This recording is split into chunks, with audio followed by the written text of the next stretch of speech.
So guys, welcome to the first episode of what I believe I'm gonna be calling Hobby Talk. I love collecting. I choose to collect mostly sports memorabilia, but I love collecting. I've always loved collecting since I was a little kid. When I was a kid, I collected coins and foreign money and bills and different things like that with my dad. And I collected football cards and Pokemon cards and Dragon Ball Z and Yu-Gi-Oh! And everything that any kid that's into collecting loves. And so, my son now, he loves collecting rocks. He loves plants. And so I feel like there's a collector inside of all of us. And I'm excited to do this show and show off, a couple different things from my collection that hopefully other people can enjoy with me through these videos. And then eventually maybe bring on other collectors of whatever they collect, because there's beauty in every single category and like an appreciation for it. And so whenever I tell you guys about my stuff, I want it to come from a true collector standpoint. I don't want this to be, like a lot of the hobby content out there right now, at least in the sports world, is investment takes and it's modern prospecting, and it's not it's cool if that's what you're into, but for me, it's not the direction I want to go. The direction I want to go is the weird nuances of items that I love and the stories I love hearing about other people's collections. So I want to talk about the provenance of an item, why I bought it, where I bought it, whether it was an impulse purchase or if it was one of those items you're on the hunt for forever. I want to talk about the emotions that it evokes and how you relate to that item as a collector and what you appreciate about it. So I'm excited to do this show. I think other hobbyists will appreciate it, especially if you're into sports stuff or just cultural or really anything. I think, I know myself, I can watch videos, be it watches, cars, sports memorabilia, cards, any different type of collecting. And I know there's different things that I appreciate about them. So anyways, I think you'll appreciate it, and I'm excited about doing it. It's something I've wanted to do for a long time. I think there are way too many badass collectibles, just really cool, rare items that are sitting in people's safes or sitting in people's man caves or wherever they are. And unfortunately, because it's the nature of a lot of collecting, maybe it's an older person owns it, it's not on social media, not on video, but there's so many cool items out there that you'll never see until the rare once in a lifetime opportunity that they come to auction. And maybe it's something you can afford, maybe it's something you can't afford. I know the feeling of both, and a lot of what you can afford, because so many rare items go so crazy anymore. But anyways, I hope that I can share some things that are enjoyable to others, and I hope that eventually I can bring people on the show so they can show their cool items, their favorite items, and just talk the hobby. So hobby talk, here we go. So today, guys, I have two items I want to talk about. And the first item, I'm going to get out what I call Kenny Goldens. And if you're in the sports memorabilia world, you know the Kenny Goldens. It's the white gloves. I'm gonna go Michael Jackson with it though and just do one. So these ones make my hands nice and stubby. So anyways, the first item here is a Satchel Paige single signed baseball. And I know I'm defeating the purpose of it by touching it with the oils, but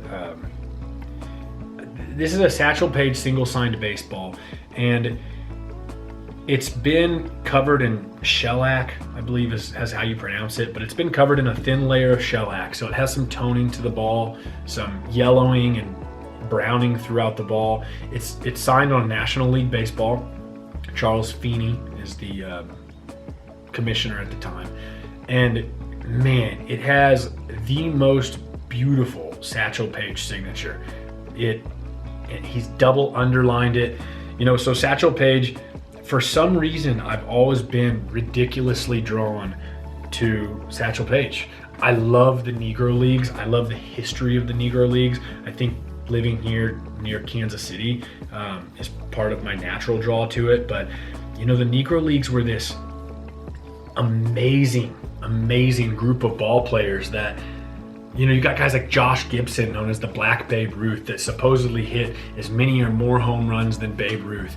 You have guys like Cool Papa Bell that were just crazy fast around the bases. And then you have guys like Satchel Paige. And Satchel Paige dominated the Negro Leagues. You know, he's got a wild life story. The guy was born, so he was born supposedly in 1906. And I say supposedly because he went through a ton of his career with not even knowing when he went through a lot of his life, I should say, with not even knowing when he was born. You know, it wasn't until, so he ends up, I'm all over the place here. So he goes to the Negro Leagues. He dominates in the Negro Leagues. This guy throws wild fastballs and has the craziest different forms. He has wind-up pitches. He has all these pitches that end up getting outlawed because they're too beast. He's striking everybody out, and he's dominant. And so he goes into the Negro Leagues in 1926, 19, 20 years old. And in 1948, he goes to play, he goes to get his MLB debut. He plays for the Cleveland Indians. I think Bill Veeck is the owner of the Indians at the time. And prior to that, he had played on the Monarchs team in Kansas City with Jackie Robinson. Jackie Robinson obviously breaks the color barrier, first black man in baseball. And Satchel Paige was on Branch Rickey's radar. Satchel Paige now. He's too old. We need a player with a future, not a past. He said he was too old, and a lot of people passed on Satch because he was too old. I mean, at the time, the guy's allegedly 42 years old. And so he goes to Cleveland, and at some point in his career, Bill, the owner of the Indians, he goes to Alabama, where Satchel Paige was born, finds his birth certificate, and then finds how old he was and is able to tell Satchel Paige. And there's this awesome quote Satchel Paige has. It's so simple, but it's, how old would you be if you didn't know how old you were? 1948. They said I was 65 when I went there then. And they got a little confused and they had it all on the street called, if anybody gets Satchel Paige age, we'll give them a farm, we'll give them this. But as I made the little poem, Don't Never Look Back, something may be gaining on you. And that was the only thing what held me up in baseball, make me keep going. And I think that's so powerful and just awesome. So anyways, he retires at like 1953, I believe. And in 1965, he comes back. He plays for the Kansas City Athletics for one individual game. And it was a hell of a marketing, PR stunt. He was in a rocking chair in the bullpen with nurses on each side of him. Went out, and I don't know the exact statistics. You can look it up, but I think he threw a hell of a inning or a few innings or whatever he played. And so anyways, I've always had this crazy draw to Satchel Paige. I think he's freaking awesome. I think he's one of the most dominant pitchers of all time. I know he's been listed in the top, for sure the top 100, but I want to say like the top 20 or top 25 baseball players of all time. And this ball is just unbelievable. He's got such this big swooping sexy S on it, and you can see every single letter. Paige, his last name Paige was originally P-A-G-E, and his mother and him, I believe his mother did it, switched it to P-A-I-G-E because they believed that Paige, P-A-G-E, was too basic. It sounded like it was out of a book. And so in order to be more high class, or high tune, as I read they called it, they added an I into Paige and, gave it this fancier name. And then his real name's Leroy. So his real name is Leroy Paige. He gets called Satchel because he was carrying bags as a hotel, I believe it's like a bellhop, not a bellhop, that's the machine, whatever. He was carrying all these bags, and people said he looked like a satchel tree carrying these bags, and it stuck. And so he becomes Satchel Paige, and this ball's unbelievable. I love it. A lot of signatures of modern players today and of players throughout history, their signatures just suck. These guys back in the 40s, the 30s, the 50s, they had awesome signatures, and this is just exactly one of those. I know this is the weirdest thing, but if you're a collector, you'll get it. This ball even smells old. It smells like what you would find in, you know, hiding in your grandpa's attic or storage. I mean, it's just unbelievable. So that's the first item here, a Satchel Paige ball. I absolutely love it, and I hope you guys enjoyed it. So the second item here, take off the Kenny Golden here. So the second item is a really unique item to my collection, but I love unique items. I love different things that are not just, you know, I actually don't own a whole hell of a lot of cards anymore. I do, but I haven't been into cards as recently. So throughout this series, you know, I want to talk different aspects of the hobby and why I collect what I collect and why I love what I love, and you know, what's piquing my interest at the time. Because if you're anything like me and you have a wide array of things you like, you're all over the place, and that's how I am. So this next item is I say business card.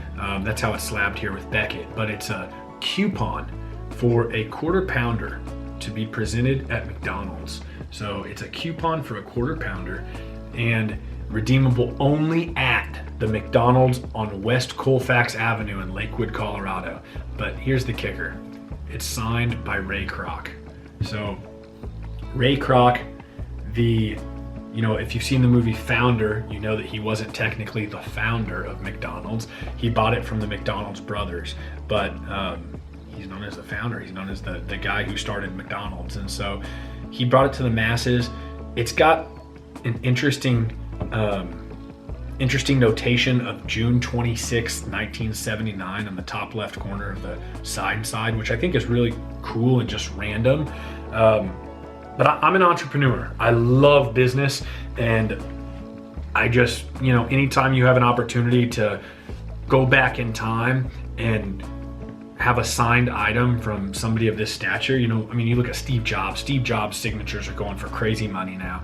And so I just think it's really cool. I think I like to sit and look at the provenance of an item, and that's what I like to think about. And this somebody probably in Lakewood, Colorado, ran into Ray Kroc. Maybe it was at a store opening, or maybe it was at an event, or maybe it was just a random, maybe they had it in their pocket and they ran into, but they run into Ray Kroc and they think to have him autograph this. I just think it's super cool. So a McDonald's Ray Kroc signed quarter pounder coupon card, as random as it is. This is the type of stuff I love collecting, and that's why I love collecting. So anyways, those are the two items I'm covering today on Hobby Talk, and I hope you guys enjoyed this. I hope you share it, and if you're into the hobby, you know, I hope you can find a deep appreciation for the random items I have, and I hope it makes you look at your items or look at items you're shopping for and just really appreciate them. Look at them from a true collector mindset. It's so easy to get caught up in always chasing what we think is going to appreciate, you know, or looking at it from an investment standpoint. But I'm excited to dive into the real love for collecting.